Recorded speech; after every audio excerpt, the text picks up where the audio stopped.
මේ පුදුම සහගත විද්‍යා ප්‍රබන්ධ කතාව දිගහැරෙන්නේ ජේන් කියන දක්ෂ විද්‍යාඥවරියක් වටා. ඇය හොයාගන්නවා සමාන්තර ලෝකවලට. ඒ කියන්නේ අපි කවදාවත් හිතපු නැති විදිහේ වෙනස්ම පෘථිවි වලට යන්න පුළුවන් ක්‍රමයක්. සමහර පෘථිවි හරිම අමුතුයි.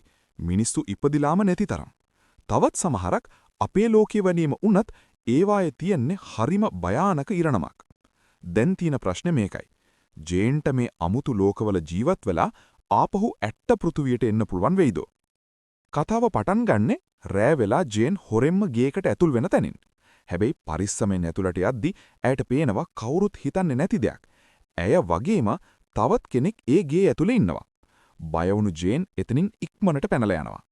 එතනින් අපිව සති 3කට කලින් අතීතයට අරන් යනවා. ඒ කාලේ විද්‍යාඥයෝ ලොකු සොයාගැනීමක් කළා. අපේ විශ්වය අපි හිතුවට වඩා ගොඩක් විශාලයි කියලා. ඔවුන් තහවුරු කළා සමාන්තර විශ්වයන් තියෙන බව. සමහර ලෝකවල අපේ වගේම ජීවය පිරීලා තියෙනවා. තවත් සමහරක් පාළුයි. නැත්තම් පරමාණුක යුද්ධවලින් විනාශ වෙලා. මේ ලෝක තියෙනවා කියලා විද්‍යාඥයෝ දැනගෙන හිටියත් ඒවට යන්නේ කොහොමද කියන රහස කවුරුත් දැනන් හිටියේ නැහැ. මේ වෙනකල්. අපි ජේන්ව අඳුරගන්නේ කැපවීමෙන් වැඩ කරන විද්‍යාඥවරියක් විදිහට. ඇය ඉන්නේ මහත්තයා මැට් සහ දරුවෝ දෙන්න ජැක් සහ සමන්තා එක්ක. ඔවුන් හරිම සතුටින් හිටපු පුංචි පවුලක්. දවසක් උදේ කෑමෙන් පස්සේ ජේන් ලැබ් එකට යනම රහස් ව්‍යාපෘතියක් කරන්න ඇයගේ සහායක රෙග් එක්ක. ඔවුන් හදන්නේ විශ්වයන් එකිනෙකට සම්බන්ධ කරන මැෂින් එකක්. මේක ලෝකයම වෙනස් කරන සොයාගැනීමක්. ඔවුන් ටෙලිපෝර්ටේෂන් මැෂින් එකක් හදුවා. කුටි දෙකක් තියෙන.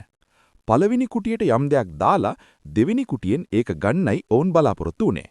වටිනා දෙයක් දාන්න කලින් ජේන් සහ රෙග් ඇපල් ගෙඩියක් පරීක්ෂා කරන්න තීරණය කළා.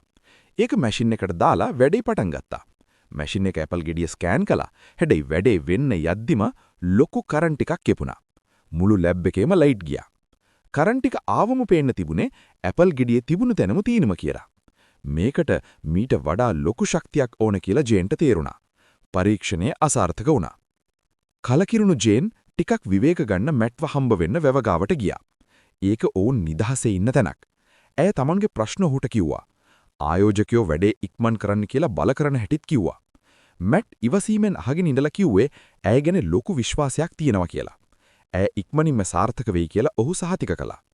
ඊළඟ දවස් කිහිපයේ ජේන් සහ රෙග් ගොඩක් පරීක්ෂණ කළා. හැබැයි හැම එකක්ම අසාර්ථක වුණා. ජේන්ට හයියක් උන්නේ මැට් විතරයි. ඔහු හැමදාම ඇයව සැනසුවා. අවුරුදු ගාණක් විවාහ වෙලා හිටියත් ඔවුන් එකිනෙකාට ගොඩක් ආදරය කළා. ඒ අතරේ තමයි ජේන්ට අලුත් අදහසක් ආවේ. මැෂින් එකට දෙන ශක්තිය වැඩි කරන්න. ඒ ගැන වීඩියෝ එකක් බලද්දි තමයි ඇයට ඒක හිතුනේ. ඒ අදහසින් උද්දාමනයටපත් වුණ ජේන් ඊළඟ දවසේ ලැබ් එකට ගිහින් වැඩ පටන් ගත්තා. ඇය ශක්ති මට්ටම් වෙනස් කළා. මේ පාර මැෂින් එක වැඩ කරද්දි ලොකු බලයක් ආවා. ඇපල් ගෙඩිය එකපාරටම අතුරුදන් වුණා. ජේන් සහ රෙක්ට හරිම සතුටුයි. ඔවුන් ටෙලිපෝර්ටේෂන් සාර්ථක කරගත්තා. හැබැයි ඒ සතුට වැඩි වෙලාවක් තිබුණේ නැහැ. ඇපල් ගෙඩිය තිබුණු තැනින් අතුරුදන් වුණත් එන්න ඕනි ලැබෙන කුටියට ඒක ආවේ නැහැ. ඇපල් ගෙඩිය තිබුණු තැනින් අතුරුදන් වුණා. හැබැයි ඒක ලැබීමේ කුටියට ආවේ නැහැ. දෙන්නටම මේක ලොකු ප්‍රහේලිකාවක් වුණා. ඇපල් ගෙඩිය කොහාටද ගියේ? ඒක ගිය තැන රහසක් වුණත් යම් දෙයක් යවන්න ලැබුණු එක ගැන ඔවුන්ට සතුටුයි. ඔවුන් සාර්ථකව යමක් යවුවා. ඉක්මනින්ම ඒක කොහාටද ගියේ කියලා ඔවුන් හොයාගනීවි. ජේන් ලොකු ජයග්‍රහණයක් කරලා ඒක මහත්තයා මැට්ට කියන්න හරිම ආසාවෙන් හිටියේ. ඇය ඔවුන් හමු වෙන වැවගාවට ගියා. හැබැයි මොකක් හරි අමුත්තක් දැනුණා. මැට් තාම ඇවිත් හිටියේ නැහැ. ඒක හරිම අසාමාන්‍යයි. ඔහු කවදාවත් පරක්කු වෙලා තිබුණේ නැහැ. ඇගේ ෆෝන් එක රින් වෙලා මැට්ගේ නම වැටෙද්දි ඇයට බයක් දැනුණා. ඇය ආන්සර් කරද්දි ඔහුගේ කටහඬ හරිම දුර්වලයි. වෙවුලනවා. ඔහුට තුවාල වෙලා ලගී දැනුණා. මැට් කිව්වේ එයා බේරෙයිද කියලා විශ්වාස නැහැ කියලා. දරුවෝ ජන බලාගන්න කියලා ඔහු කිව්වේ මේක ඔවුන්ගේ අවසාන කතාව වගේ. කලබල වුණු ජේන් හයිවේ එකට දුවගෙන ගියා. එතන තිබුණේ හරිම දරුණු අනතුරක්. මැට් ජීවතුන් අතර නැහැ කියලා පැහැදිලි වුණා. මේ පාඩුව ඇයට දරා ගන්න බැරි වුණා. ඇය සම්පූර්ණයෙන්ම කඩා වැටුණා. ඊළඟ දවස් කිහිපේ පුරාම ජේන් හිටියේ ලොකු වේදනාවකින්. ඇය දිගටම මත්පැන් පාවිච්චි කළේ ඒ දුක දරා ගන්න බැරි නිසා. ඇගේ පුංචි පුතා මේක දිහා අසරණව බලාගෙන හිටියා. තමන්ගේ අම්මා විඳින දුක දරුවෝ දෙන්නටම තේරුණා. ඒ නිසා ඔවුන් සැලසුමක් හැදුවා. ඔවුන් ජේන්ගේ නංගි රූත්ට කතා කළා ටික දවසකට නතර වෙන්න එන්න කියලා. ඇය ආවොත් ජේන්ට මැට්ගේ මරණය අමතක කරන්න පුරුවන් වෙයි කියලා ඔවුන් හිතුවා. හැබැයි ජේන්ට මැට්ව අමතක කරන්න බැරි වුණා. ඇය තීරණය කළා මොනවා වුණත් ඔහු අමතක කරන්නේ නැහැ කියලා. පස්සේ දවසක ඇයට හරි අපූර්ව අදහසක් ආවා. ඇය ඉක්මනටම සහායක රෙක්ට කතා කරලා වැදගත් දෙයක් කිව්වා. පරණ පරීක්ෂණ දත්ත ආයෙත් බලද්දී ඇයට තේරුණා ඇපල් ගෙඩිය Tamanගේ ලැබීමේ කුටියට ආවේ නැති වුණාට ඒට අතුරුදන් වෙලා නැහැ කියලා. ජේන්ට මතයක් තිබුණා. ඇය හිතුවා ඇපල් ගෙඩිය වෙනත් සමාන්තර විශ්වයක තියෙන ඔවුන්ගේ ලැබීමේ කුටිය වගේම එකකට යන්නේ නැති කියලා. උද්දාමයටපත් වුණු ජේන් ලැබ් එකට ගිහින් රෙග්ට මේ ගැන කිව්වා. ඔවුන් නොදැනුවත්ම සමාන්තර ලෝකයක් සොයාගෙන තිබුණා. ඇපල් ගෙඩිය අනිවාර්යෙන්ම වෙනත් ලෝකයකට යන්නේ නැති. එහි ඉන්න ජේන් සහ රෙග් මේ පරීක්ෂණයම කරනවා වෙන්නේ නැති. දැන් ඔවුන්ට කරන්න තිබුණේ ඒ අනිත් ලෝකයේ එක්ක සම්බන්ධ වෙන්න ක්‍රමයක් හොයාගන්න එක විතරයි. ජේන්ට තවත් අදහසක් ආවා.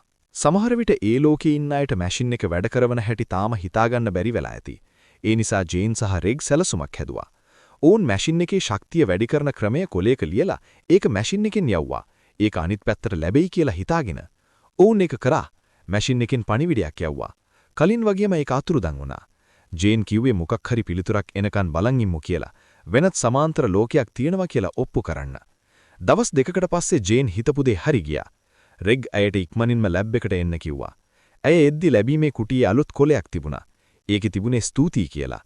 ජේන් සහ රෙග්ට හරිම සතුටුයි. ඊට පස්සේ ඔවුන් කලින් යවපු ඇපල් ගෙඩිය ආපහු ආවා. හැබැයි ඒකින් කෑල්ලක් කාලා තිබුණා. මේක හොඳ සාක්ෂියක්. ඔවුන්ගේ මතේ හරි. ඔවුන් සාර්ථකව වෙනත් ලෝකයකට දේවල් යවුවා. හැබැයි දැන් ඔවුන්ට ලොකු ප්‍රශ්නයක් මතුවුණා. ඇත්තටම සමාන්තර ලෝක කීයක් තියෙනවද? තියෙන්නේ ලෝක දෙකක් විතරද? නැත්නම් තුනක්ද? දහස් ගණනක්ද? එහෙමත් නැත්නම් මිලියන ගණනක්ද? තව සාක්ෂි ඕන කියලා ඔවුන්ට තේරුණා. ඒක හොයාගන්න ඔවුන් මේ පාර හිස් කැමරාවක් ටෙලිපෝට් කළා. වැඩි වෙලාවක් ගියේ නැහැ. කැමරාව ආපසු ආවා. හැබැයි මේ පාර ඒක හිස් නැහැ. ඒකේ වීඩියෝ එකක් පටිගත වෙලා තිබුණා.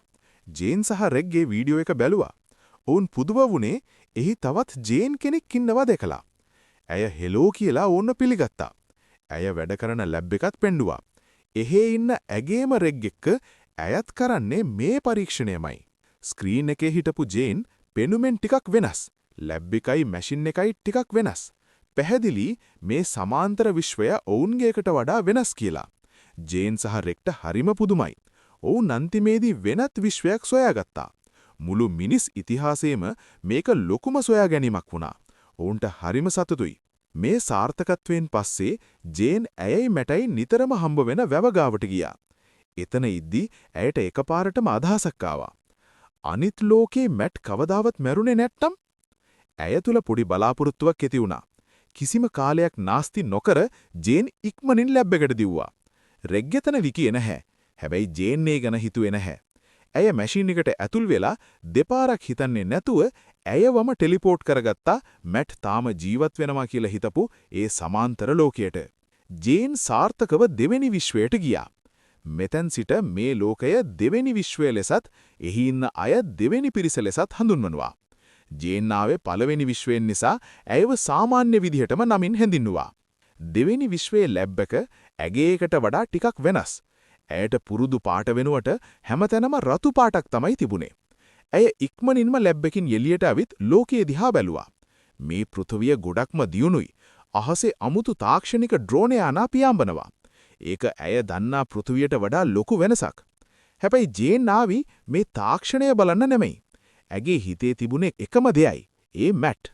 ඇයයි ඇගේ මැටයි හම්බ වෙන වැවගාවට ඇය ඉක්මනින් දිව්වා. ඇය පුදුම කරමින් ඇය බලාපොරොත්තු වුණා වගේම මැට් එතන හිටියා. කිසිම දෙයක් හිතන්නේ නැතුව ඇය ඔහු දෙසට දිව්වා. හැබැයි මැට් හිටියේ ගොඩක්ම බය වෙලා. හරියට හොල්මනක් දැක්කා වගේ. වෙවුලන කටහඬකින් ඔහු කිව්වා, "ඔයා අද උදේ අනතුරකින් මැරුණානේ." ඇය මේ ලෝකේ ජේන් නෙවෙයි කියලා වෙරත් සමාන්තර ලෝකකින් ආවා කියලා ජේන් ඉක්මනින් පැහැදිලි කළා. ඇය හැමදේම කිව්වා. ඇගේ මැට් අනතුරකින් මැරුණු හැටිත් ඇයයි දරුවෝ යොහුට ගොඩක් ආදරය කරපු හැටිත් කිව්වා. හැබැයි මැට් තාමත් හිටියේ පුදුම වෙලා. ඔහු හෙමින් කිව්වා මේ ලෝකේ අපි කවදාවත් දරුවෝ හිටියේ නැහැ කියලා. මේ ලෝකය ඇය දන්නා ලෝකයට වඩා ගොඩක් වෙනස් කියලා ජේන්ට තේරුණා. ඇගේ ලෝකේ මැට් මැරුණා. හැබැයි මේ ලෝකේ ජේන් මැරුණා. ඒ වගේම මෙහි දරුවෝ නැහැ. මේ වෙනස්කම් තේරුම් ගත්ත ජේන් මැට්ට ආරාධනා කළා ඇයත් එක්ක ඇගේ ලෝකයට එන්න කියලා. මෙහි දරුවෝ නැති එකත් ඔහුගේ ජේන් මැරුණු එකත් ඇය මතක් කළා. මැට් ඇගේ පැත්තෙන් හිතලා ඒකට එකඟ වුණා. දෙන්නම ලැබ් එකට ගිහින් ජේන්ගේ ලෝකයට ඒ කියන්නේ පළවෙනි විශ්වයට ආපහු ආවා. ජේන් සහ මැට් දෙක ආපහු ලැබ් එකට එද්දි රෙක්ට ගොඩක් කේන්ති ගිහින් තිබුණා. ඔහු ජේන්ට දොස් කිව්වා. වෙනත් ලෝකෙක කෙනෙක් මෙහි ගේන් එක හරිම අනතුරුදායකයි කියලා ඔහු කිව්වා. කාලය සහ අවකාශය වැඩ කරන්නේ කොහොමද කියලා ඔවුන් තාම හරියට දන්නේ නැහැ. තමන්ගේ ආසාවන් වෙනුවෙන් ජේන් මුළු විශ්වයම අනතුරේ දානවා කියලා ඔහු අනතුරු ඇඟවුවා. හැබැයි ජේන් තමුන්ගේ තීරණය සාධාරණීකරණය කළා. ඇය රෙක්ට මතක් කළා මේ ටෙලිපෝටේෂන් මැෂින් එක හැදුවේ ඇය බවත්. කාලයත් එක්ක මේ සමාන්තර ලෝකවල නීති රීති තේරුම් ගන්න පුළුවන් වෙයි කියලත්. මේ උණුසුම් කතාව අතරතුරේ අමුතු දෙයක් වුණා. මැට් 2 රෙක් දිහා හරිම අමුතු විදිහකට තදින් බලන් ඉන්න පටන් ගත්තා. හරියට ඔහු රෙග්ව අඳුරනවා වගේ. එහෙමත් නැත්නම් ජේන් හෝ රෙග් නොදන්නා රහසක් ඔහු දන්නවා වගේ.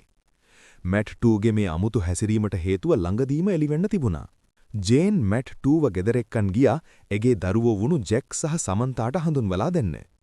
තමන්ගේ තාත්තා මරණයෙන් නැගිටලා ආවා කියලා හිතපු දරුවන්ට ඒක මහා හාස්කමක් වගේ වුණා. හැබැයි මැට් 2ට නම් මේක හරිම අමුතු අත්දැකීමක්. ඔහුගේ ලෝකේ දරුවෝ හිටියේ නැහැ. ඉතින් දරුවෝ ඔහුට තාත්තේ කියලා කතා කරන එක ඔහුට දරා ගන්න අමාරු වුණා. ප්‍රශ්න එතනින් ඉවර වුණේ නැහැ. මේ ලෝකයේ ඇත්ත මැට් මැරුණා කියලා හැමෝම දන්නා නිසා මැට් 2 ඉන්න එක අනිත් අයට ලේසියෙන් පැහැදිලි කරන්න බැරි වුණා.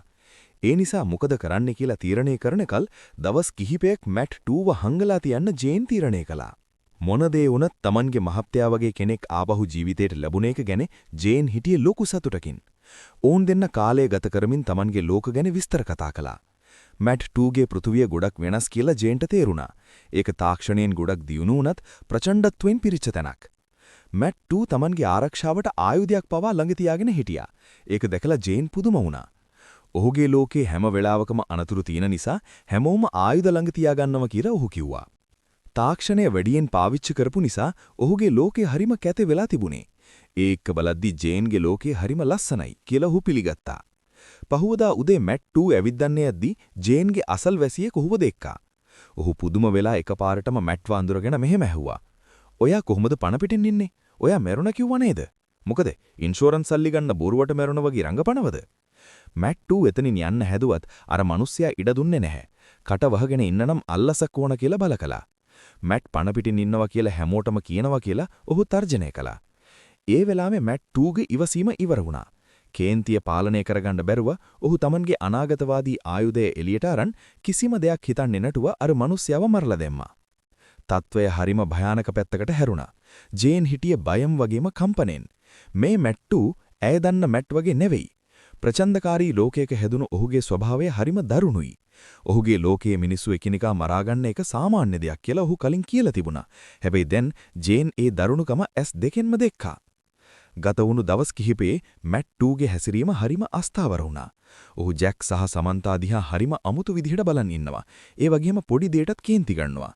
දවසක් සමන්තා ඇඳපු සරල චිත්‍රයකට ඔහු ලොකු කේන්තියක් පිට කළා. ජේන් මැදිහත් වෙලා ඔහුව සංසූන් කරන්න හැදුවා. මැට් 2 තාම මේ අලුත් ලෝකෙට හුරු වෙන්න උත්සාහ කරනවා ඇති කියලා ඇය හිතාගත්තා. මොකද ඌට දරුවෝ හුරු නැහනේ. මැට් 2ට ටිකක් නිදහස් දෙන්න හිතාගෙන දරුවෝ දෙන්නව නංගි රූත්ගේ ගෙදර යවන්න ජේන් තීරණය කළා. මැට් 2 ඒකට එකඟ වුණා. දරුවෝ දෙන්නව රූත්ගේ ගෙදර නතර කරලා එන අතරතුරේ ජේන්ගේ ෆෝන් එක රින් වුණා. ඒ මැට් 2 දරුවෝ ඇරවලා දැන් රෙග්ව හම්බෙන්න ලැබ් එකට යනවා කියලා ජේන් ඔහුට කිව්වා. රෙග්ගේ නම කියපු ගමන්ම මැට් 2ට හොඳටම කේන්ති ගියා. එයාගේ කට වහන වෙනස් වුණා. එයා ජේන්ට කෑ ගහන්න පටන් ගත්තා. ජේන් විශ්වාසවන්ත නැහැ කියලා චෝදනා කළා. එයා රෙග් එක්ක අනියම් සම්බන්ධයක් තියෙන කාන්තාවක් කියලා කිව්වා. මේක ඇහුනම ජේන්ගේ හිත ගැස්සුණා. මේ මැට් නිකම්ම වෙනස් කෙනෙක් නෙවෙයි. එයා හරිම භයානක කෙනෙක් කියලා ඇයට පැහැදිලි වුණා. ඇය Tamanගේ ලෝකෙට ගෙනාවලේ Tamanගේ මැට්ව නෙවෙයි. එයා ලොකු මානසික ප්‍රශ්න තියෙන දරුණු පිටස්තරෙක්. ජේන් කලබලෙන් ලැබ් එකට ගියා. මැට් 2ව Tamanගේ ලෝකෙට ගෙනාව එක ලොකු වැරද්දක් කියලා ඇය රෙක්ට කිව්වා. මැට් 2 හරිම භයානකයි. සමහර විට මිනිමරෙක් වෙන්නත් පුළුවන් කියලා ඇය සැක කළා. ඇත්ත දැනගන්න ඕන නිසා මේ මැට් කියන්නේ ඇත්තටම කවුද කියලා හොයන්න ආයෙත් මැට්ගේ විශ්වයට යන්න ජේන් තීරණය කළා. කිසිම පැකිලීමක් නැතුව ඇය මැෂින් එකට නැගිලා දෙවනි විශ්වයට ගියා. ඇය කෙලින්ම ගියේ මැට් හිටපු ගෙදරට. එතනදී ඇය දැක්කේ හරිම භයානක දෙයක්. ගේ ඇතුලේ ජේන් 2ගේ මල සිරීර තිබුණා. ඇයට හුස්ම ගන්න තමාරු වුණා. මැට් 2 Tamanගේ ජේන්ව මරලා දාලා. ඇය Tamanගේ ලෝකෙට ගෙනල්ලා තියෙන්නේ මිනිමරෙක්. ඒ විදාවේ පළවෙනි විශ්වයේ මැට් 2ට සැක හිතුණා. එයා ලැබ් එකට කඩා වැදිලා ජේන් කොහිද කියලා ඇහුවා. අනපේක්ෂිත විදිහට රෙග් ඇත්ත කිව්වා. ජේන් ආයෙත් මැට්ගේ විශ්වයේ ගාවේ එයා ගැන ඇත්ත හොයන්න කියලා. සම්පූර්ණයෙන්ම පාලනයෙන් පිටවුණු මැට්ටු ඊළඟ පියවර ගත්තා. මුලින්ම එයා ජේන්ට ආබහුව වෙන්න තිබුණු එකම ක්‍රමය වුණු ලැබීමේ කුටිය කුඩු කළා. ජේන්ව දෙවනි විශ්වයේ හිර කරලා ඊට පස්සේ Tamanගේ කේන්තිය රෙග්ට පිට කරලා එයාව මරලා දැම්මා. ඒ වෙලාවේ දෙවනි විශ්වයේ හිටපු ජේන් බය වෙලා ආයෙත් ලැබ් එකට දුවගෙන ගියා. Tamanගේ ලෝකෙට යන්න ඇය ඩොඩක් උත්සාහ කළා. හැබැයි මොකක් හරි වැරද්දක් තිබුණා. කොච්චර හැදුවත් මැෂින් එක වැඩ කළේ නැහැ. ජේන් මේ භයානක ලෝකේ හිර වුණා. ඒ වෙලාවේ මේ ලෝකේ රෙග් 2 වෙතනට ආවා. එයා ජේන්ගෙන් ඇහුවා ඇයි දවස් ගානකින් කතා කළේ නැත්තේ කියලා. එයා ළඟට එද්දි ජේන්ට තවත් වැදගත් දෙයක් තේරුණා. මේ ලෝකේ ජේන් 2 සහ රෙග් 2 අතර සම්බන්ධයක් තිබිලා තියෙනවා. මැට් 2 එයාව මරපුවට ඒ නිසයි. හැමදේම දැන් පැහැදිලි. ජේන්ගේ ලෝකේ ඇයට කිසිම සම්බන්ධයක් තිබුණේ නැහැ. ඇය මට්ට ගොඩක් ආදරය කළා. හැබැයි මැට් 2 හිතුවේ පළවෙනි විශ්වයේ ජේන් සහ රෙග් අතරත් ඒ වගේම සම්බන්ධයක් ඇති කියලා. ඒ නිසා එයා රෙග් දිහා සැකයෙන් බැලුවේ. ඒ වගේම එයා රෙග්ව මරපු එක. හැබැයි රෙග් මැරුණා කියලා ජේන් තාම දනන්නේ නැහැ. මැට් 2ව නතර කරන්න ඕන නිසා ඇය හැමදේම රෙග් 2ට කිව්වා. මැෂින් එක ආයෙත් වැඩ කරවලා Tamanගේ ලෝකෙට ගිහිල්ලා දරුවෝ බේරගන්න උදව් කරන්න කියලා ඇය ඔහුට කිව්වා. දෙන්නම එකට වෙලා මැෂින් එක පණ ගන්නවා. ජේන් සහ රෙග් 2 දෙන්නම දෙවනි විශ්වයෙන් පිට වුණා. හැබැයි ඔවුන් ආපු තැනට ආවහම තේරුණා මොකක් හරි වැරද්දක් වෙලා කියලා. ඔවුන් ජේන්ගේ ගෙදරට දුවගෙන ගියා. හැබැයි එතනත් තවත් ජේන් කෙනෙක් ඉන්නවා. ඔවුන් ආවේ පළවෙනි හෝ දෙවනි විශ්වයට නෙවෙයි. ඔවුන් තුන්වෙනි විශ්වයකට ඇවිල්ලා. එහෙ තවත් ජේන් කෙනෙක් ඉන්නවා. මේ දර්ශනය හරිම පුරුදු එකක් වගේ දැනුණා. හරියට කතාවේ මුලින්ම වෙච්චදී ආයෙත් සිද්ධ වෙනවා වගේ. දැන් කලින්ටත් වඩා බය වෙලා හිටපු ජේන් රෙග් 2ට කිව්වා ඉක්මනින්ටම ලැබ් එකට යන්න ඕනේ කියලා. ලැබ් එකට ගියාම ජේන් යාට හැමදේම කිව්වා සම්පූර්ණ ඇත්තම. දෙවනි විශ්වයේ එයාලගේ සම්බන්ධය දැනගෙන මැට් 2 විසින් ජේන් 2ව මරලා දාපු බව ඇය හෙළි කළා. දැන් මැට් 2 ඉන්නේ පළවෙනි විශ්වයේ. ජේන් විශ්වාසවන්ත නෑ කියලා හිතාගෙන එයා දරුවන්ට කරදර කරන්න හදනවා ඉති. පරක්කු වෙන්න කලින් Tamanගේ ලෝකෙට ගිහින් එයාව නතර කරන්න ජේන්ට ලොකු ඕනකමක් තිබුණා. හැබැයි මේ වෙලාවේ රෙග් 2 තීරණයක් ගත්තා. එයා ඕනෑවට වඩා ප්‍රචණ්ඩත්වය දැකලා තිබුණා. ඒ නිසා හැමදේම අස්සේ එයාට මේ තුන්වෙනි විශ්වයේ දාලා යන්න බැරි වුණා. මේ ලෝකේ ජේන් තාම පණ පිටින් ඉන්නවා.